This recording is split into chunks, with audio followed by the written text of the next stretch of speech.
আজকে হঠাৎ করে কিসের জন্য ওই মিটিং ডাকা হলো কেউ জানে না। আমরা কেন এখানে এসেছি সেটাও কেউ জানে না। মিটিং তো শুরু হবে, কিন্তু ইটিং এর তো কোনো আয়োজনও দেখতে পাচ্ছি না। আজকের মিটিংটা তো ইটিং নিয়েই হবে, তাই আলাদা করে কোনো ইটিং এর আয়োজন করা হয়নি। তাহলে আর দেরি কেন, এই বেলা মিটিং শুরু হোক। আমার যে আর তর্স হইছে না। হ্যাঁ, আমারও একটু তাড়া আছে। মিটিং শেষ হলেই একটু এটিএম এ ঢু দিয়ে আসতে হবে। পকেট পুরো ফাঁকা, নেই যে কোনো টাকা। কি ব্যাপার বলুন তো করালি বাবু, এই মাসের মাঝে এটিএম এ যাওয়ার প্ল্যান করছেন? আর্জেন্ট ক্রাইসিস নাকি? না না, দাদু যা কিপটে, বাড়িতে ফ্যান বন্ধ রেখে এটিএম এসির হাওয়া খায়। কি বললি? আমি কিপটে? ফিরে হয় চিপটে, দাদু আমাদের কিপটে। জয় হোক, অনেকক্ষণ অপেক্ষার পর ফাইনালি এসপি স্যার এসে গেছেন। এবার মিটিং শুরু হবে। গুপি এখন হলিডে মোডে আছে, তাই দাসপাড়া থানার দায়িত্ব আমি নিজের হাতে তুলে নিয়েছি। এ তো খুব ভালো কথা এসপি স্যার। এত কাজের চাপের মধ্যে একটু মনের আনন্দ দরকার। তাই সবাই মিলে একটু খাওয়া দাওয়া করার প্ল্যান করেছি আর কি। আমরা খাওয়া দাওয়া করব আর হই হুল্লোড় করব, এটাই সার কথা। ইটিং নিয়ে মিটিং শুনেই তো পেটটা গঠন করতে শুরু করলো রে বল্টু। এখন পেটে আর মুখে গামছা বেঁধে আমাদের কর্মকর্তা কাকু কি বলছে সেটা শোন। বেশ অনেক দিন হয়ে গেল দাসপাড়ায় হই হই রই রই দৃশ্য আর চোখে পড়ছে না। গতকাল বিকেলে থানার সামনে দাঁড়িয়ে এই আলোচনাটাই চলছিল। আর আমার অফিস একটু তাড়াতাড়ি ছুটি হয়ে যাওয়ায় সেই সময় সেই রাস্তা দিয়ে আমি হেঁটে ফিরছিলাম। বুঝলেন, সকালটা আজকেও খুবই বোরিং কাটলো। হরিলাল, চেলা, কাকাতুয়া সবাইকে গুপি গারদে ভরে দিয়ে ছুটি কাটাতে চলে গেছে। আর কানু? ও তো অনেকদিন আগে থেকেই জেলে। তাহলে তো আপনার মাথায় এখন তেমন কোনো টেনশন নেই। হ্যাঁ, এখন শুধু সারাদিন খাচ্ছি আর ঘুমোচ্ছি, ঘুমোচ্ছি আর খাচ্ছি। শরীরে মরচে ধরে গেল মশাইয়া। আমারও সেই রকমই হাল। দাসপাড়ার বাজারে মাস কয়েক ধরে তাজা তাজা রং বেরঙের সবজি আসছে। হ্যাঁ, তা তো আসছে, কিন্তু এক নাগারে আর সবজি ডুবিয়ে সবজি ভাত কতদিন ভালো লাগে বলুন তো? সেটাও ঠিক কথা। আরে রজনী বাবু যে আজ তাড়াতাড়ি বাড়ি ফিরছেন যে, মানে ওই শরীর টরীর ঠিক আছে তো নাকি? আরে হ্যাঁ হ্যাঁ, অফিসের কাজ তাড়াতাড়ি শেষ হয়ে গেল, তাই ভাবলাম আজ বিকেল বিকেল বাড়ি ফিরি। একটানা কাজ করে করে হাঁপিয়ে উঠেছি মশাই। আমাদেরও সেই কথাই হচ্ছিল। তার মানে কথা এই দাঁড়াচ্ছে যে এই মুহূর্তে আমরা সকলেই নানান কারণে ক্লান্ত। এর একটা বিহিত তো তাহলে করতেই হচ্ছে। আরে আমার ছেলেটার কথা তো জানেনি, নাটের মনের রাস্তা শুরু হয় পেট দিয়ে। পেটে একটু জম্পেশ খাবার দাবার করলেই আমাদের বাপ বেটার মেজাজ তরতাজা হয়ে ওঠে। কথায় কথায় একটা আস্ত প্ল্যান মাথায় খেলিয়ে দিলেন মশাই। ইউরেকা ইউরেকা, সমাধান পেয়ে গেছি। এর মধ্যে আবার কিসের প্রশ্ন, কিসের সমাধান? আরে সে তো আমার মাথাতেও কিছু ঢুকছে না। আরে মশাই, আমাদের সবারই মনের একটা রাস্তা এই ভুঁড়ির সঙ্গেই কানেক্টেড। পেট শান্তি মানে মনও শান্ত। এটা আপনি ঠিক বলেছেন। এই কাছাকাছি কোনো ফরেস্টে একদিন বনভোজনের আয়োজন করলে কেমন হয়? আমার কোনো আপত্তি নেই। তাহলে খানিক বাদেই ক্লাব ঘরে পাড়া সবাইকে ডেকে নিয়ে কথা সেরে নেওয়া যাক। তাহলে আমিও বাড়ি গিয়ে নাট আর নাটের মাকে বলছি, আর বল্টুর বাবা মাকেও বলছি। হ্যাঁ হ্যাঁ, তাই করুন তাই করুন। আর আপনি সবাইকে ফোন করে যথা সময়ে সকলকে ক্লাব ঘরে চলে আসতে বলে দিন কর্মকর্তা বাবু। বেশ, দেখা হচ্ছে তবে।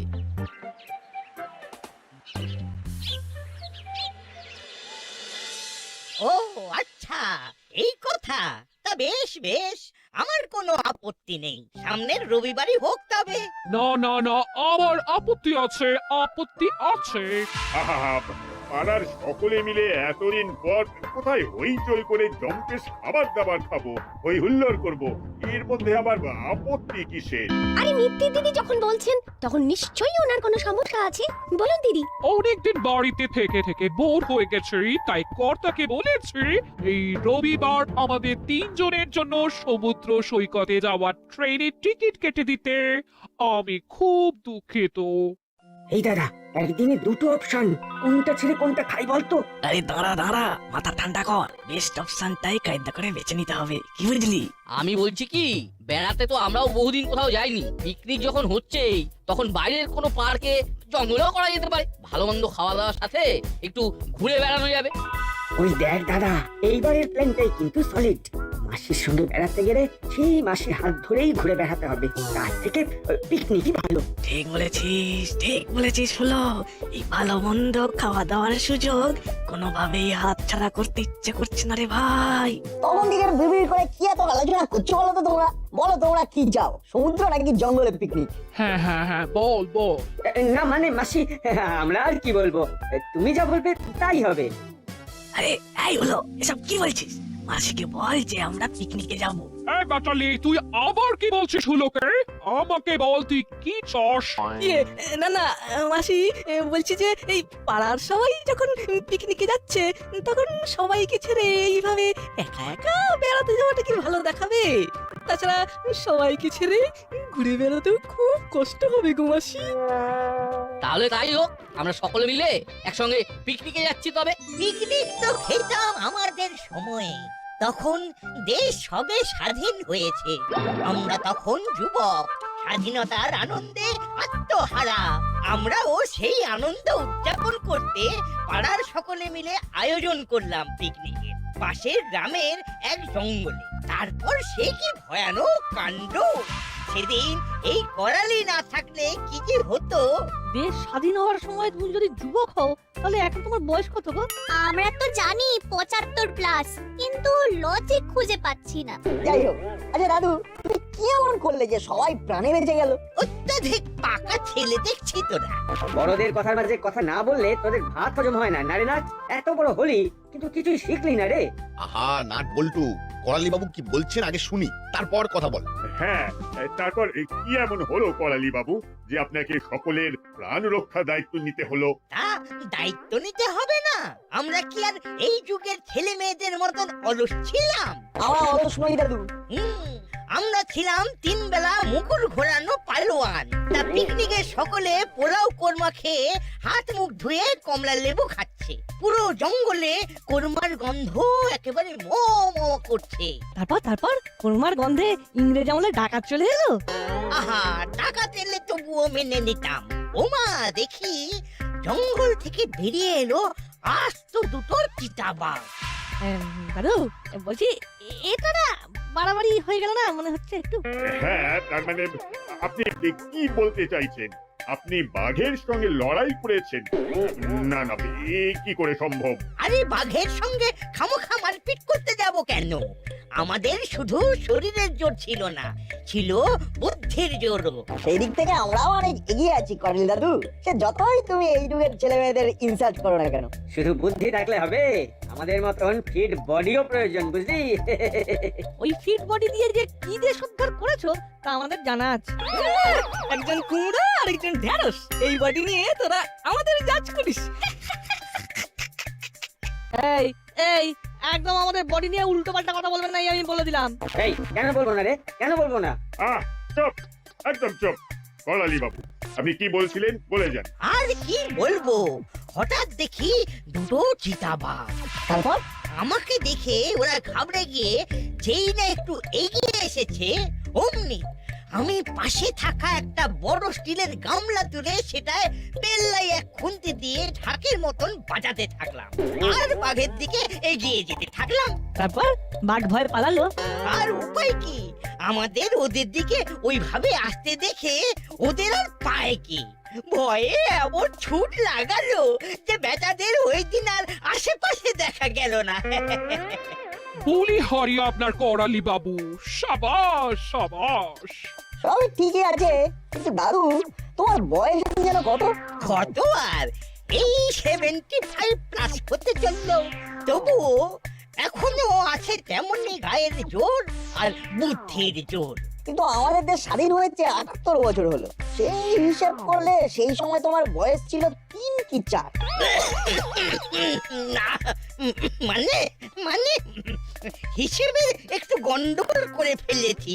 একটু হিসেব করে দেখছি আমার বয়স এখন 85।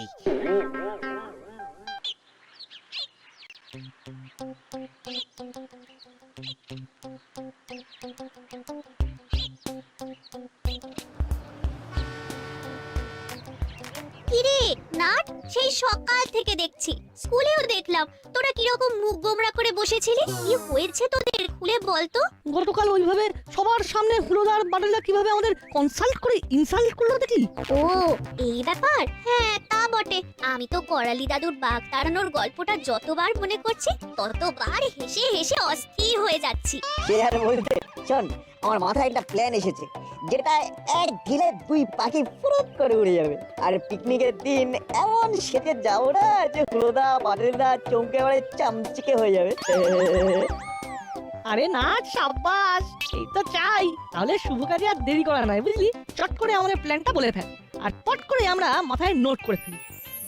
এইভাবে ওরা কি আলোচনা করছে শুনতে হবে, আর সুযোগ বুঝে হুলোদা বাটালিদার কানে তুলতে হবে। আপাতত ওরা কি করছে সেটাই দেখি বরং। তাহলে চল এক্ষুনি কাজটা করে ফেলি। হ্যাঁ, দোকানে ওই জিনিসটা না পেলে অর্ডার করতে হবে আবার, তাতেও বেশ কিছুদিন সময় লেগে যাবে। চল এখানে আর সময় নষ্ট না করে কাজের কাজটা সেরে ফেলি। হ্যাঁ, বাড়ি থেকে ড্রেস চেঞ্জ করে একদম লোকেশনে চলে আয়।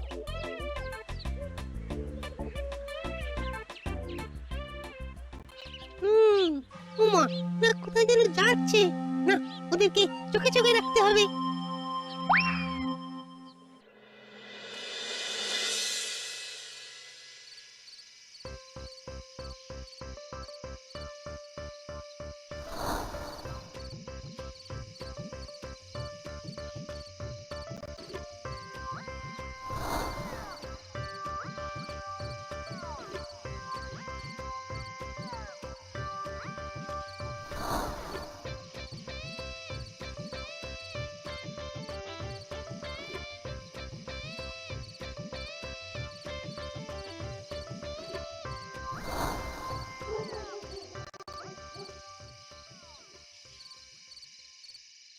কাকু, ও কাকু, কাকু।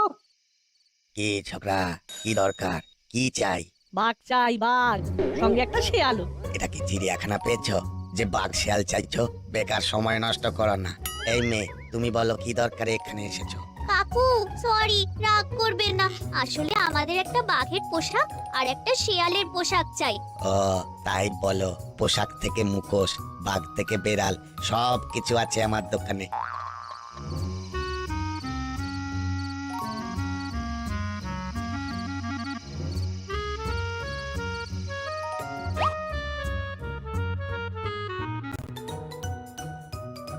এই নাও দেখো।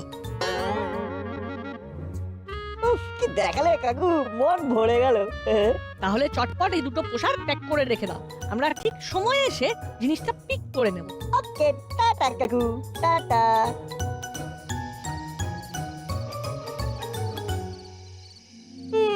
কিছুই তো কিনলো না, খালি হাতে বেরিয়ে এলো। যা, এবার হুলোদার বাটালিদাকে গিয়ে কি বলবো? হ্যাঁ, ওই দেখ নাট, হ্যাবলাই আমাদের ফলো করছে। সে করুক, আমরা বরং তাড়াতাড়ি বাড়ি যাই। টাটা চিমটি, কাল সকালে দেখা হচ্ছে। হ্যাঁ রে চিমটি, আসি।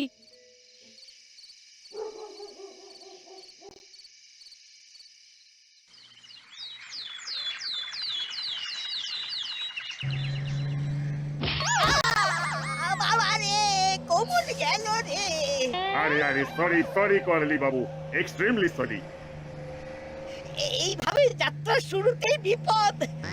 ওরে বাবা রে, না জানে আজ কপালে কি কি আছে।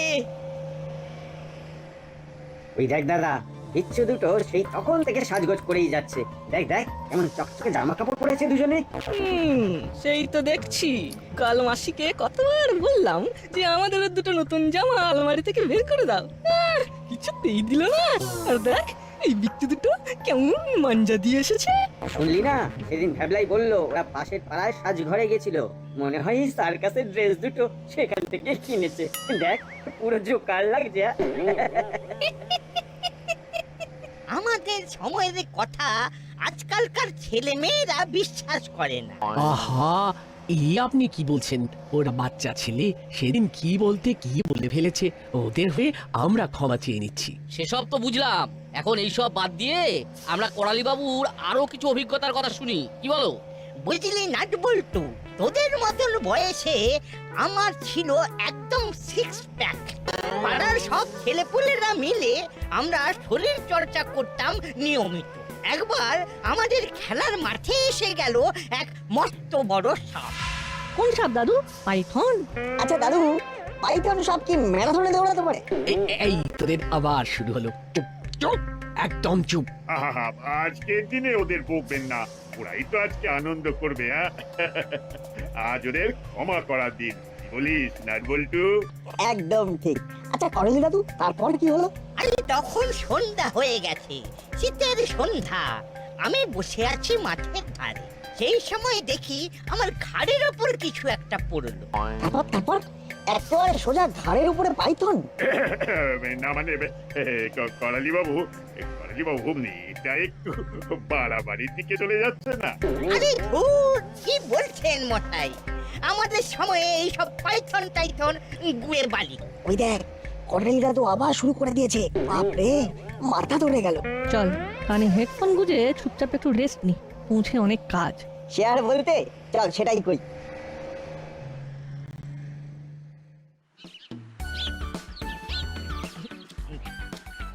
এই, আমাকে হাড়ের দেখে একটা মাংস দেবে। দাদু সাবধানে কিন্তু, তোমার দাঁতগুলো ফলস হতে পারে কিন্তু মাংসের হাড়টা ফলস না। হচ্ছে ছেলে পুলে, নেহাত অল্প বয়সের বাচ্চা ছেলে, নইলে তোদের আমি দুটোকে দু হাতে তুলে পাক খাওয়াতাম। সরি দাদু, এক্সট্রিমলি সরি। আজকে রান্নাগুলো আহা, কি অপূর্ব রান্না।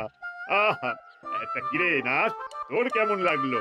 সে আর বলতে, ফুলকপি রোস্ট খেলাম না মুরগির রোস্ট খেলাম বুঝতেই পারলাম না। এক চিকেনের ফ্রাইড রাইসটা তো মুখে লেগে আছে। ওই যে এখনই কোথায় একসঙ্গে যাওয়ার কথা, আর এখনই নাট গল্প জুড়ে দিল। নাট, বিকেল থেকে রাত হতে চললো, আর সবার খাওয়াও প্রায় শেষ।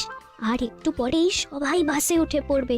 যা করার এক্ষুনি করতে হবে। আমরা হলাম এই যুগের শ্রেষ্ঠ দাসপাড়া খ্যাত ম্যাজিশিয়ান। তুই শুধু 1 থেকে 20 গোনা, দেখ কি হয়। বেশ, তাই করছি। 1, 2, 3, 4, 5। এই ছেলে দুটো আবার কোথায় গেল? গেছে এদিক সেদিক কোথাও, তুমি এত চিন্তা করো না। বলি চা তো শেষের পথে, পকোড়া তো এখনো এলো না।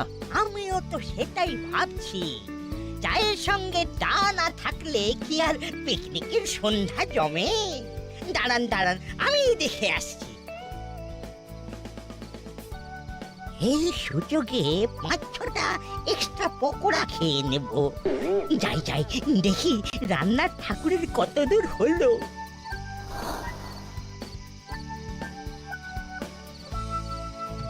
না, এই দিকে কেউ নেই। আহা, গরম গরম পেঁয়াজের পকোড়া, চটপট খেয়ে নি, নইলে ঠান্ডা হয়ে যাবে।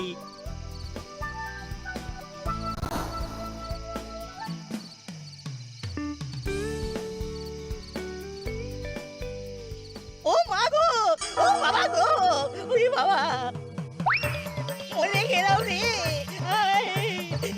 বাঘের হাতে মারা পড়লাম রে। ও বাবা গো, মা গো, ওরে বাবা রে, আমি আর একটা পকোড়া নেব না গো। বাজাও, কে কোথায় আছে, বাজাও। ওরে বাবা রে। হুক্কা হুয়া। এই যা, কি কেলেঙ্কারি হলো রে বাবা। আহা, আরে করালি বাবু, আপনি এমন দৌড়ে দৌড়ে ডালের গামলা এসে পড়লেন কেন? না না, মেনে নিচ্ছি রান্নার ঠাকুর দুর্দান্ত বানিয়েছিল ডালটা, তাই আপনি 5 বার ডাল চেয়ে খেলেন। আপনি বাকি ডালটাও খেতে চান, এটা বলতেই পারতেন। বাঘ, শিয়াল, বাঘ, শিয়াল আমাকে তাড়া করেছে, আমাকে খাবে। ওরে ওরে মা গো। সবাই মানুষ দাদু, কেউ তোমাকে খাবে না। তুমি এক্সট্রা পকোড়া কায়দা করে নিলে, কিন্তু খেতে পারলে না। So sad. ভাগা তোরা, তোরা বাঘ শিয়াল খেতে আমাকে তাড়া করলি। কি হলো এবার দাদু? তুমি তোমার দীর্ঘ জীবনে এত বাঘ চিতাবাঘ জব্দ করলে, শেষে কিনা নকল বাঘ শিয়াল থেকে চোখে একেবারে শস্যের ফুল থেকে ফেললে। না না, এটা তো তোমার কাছ থেকে আশা করিনি দাদু। কি করালি বাবু, তার মানে সেদিন ক্লাব ঘরে যা যা বললেন ওগুলো সব গল্প ছিল? না মানে গল্প ছাড়া আর কিছুই না। দাদুর বয়সের মধ্যে জল মেশানো থেকে ওই গুল দেওয়া গল্প আরো স্পষ্ট হয়ে ওঠে। তোদের বুদ্ধির কোনো সীমা নেই নাট বল্টু, শেষে কিনা এইভাবে। শেষ বয়সে এসে একই সব সহ্য করতে হচ্ছে ঠাকুর। তোদের আমি দেখে নেব নাট বল্টু। তুমি আগে নিজেকে দেখো দাদু, পুরো ডাল মাখানি। ভুল করে তেলে ছাড়লেই ডাল বড়া হয়ে যাবে। তবে রে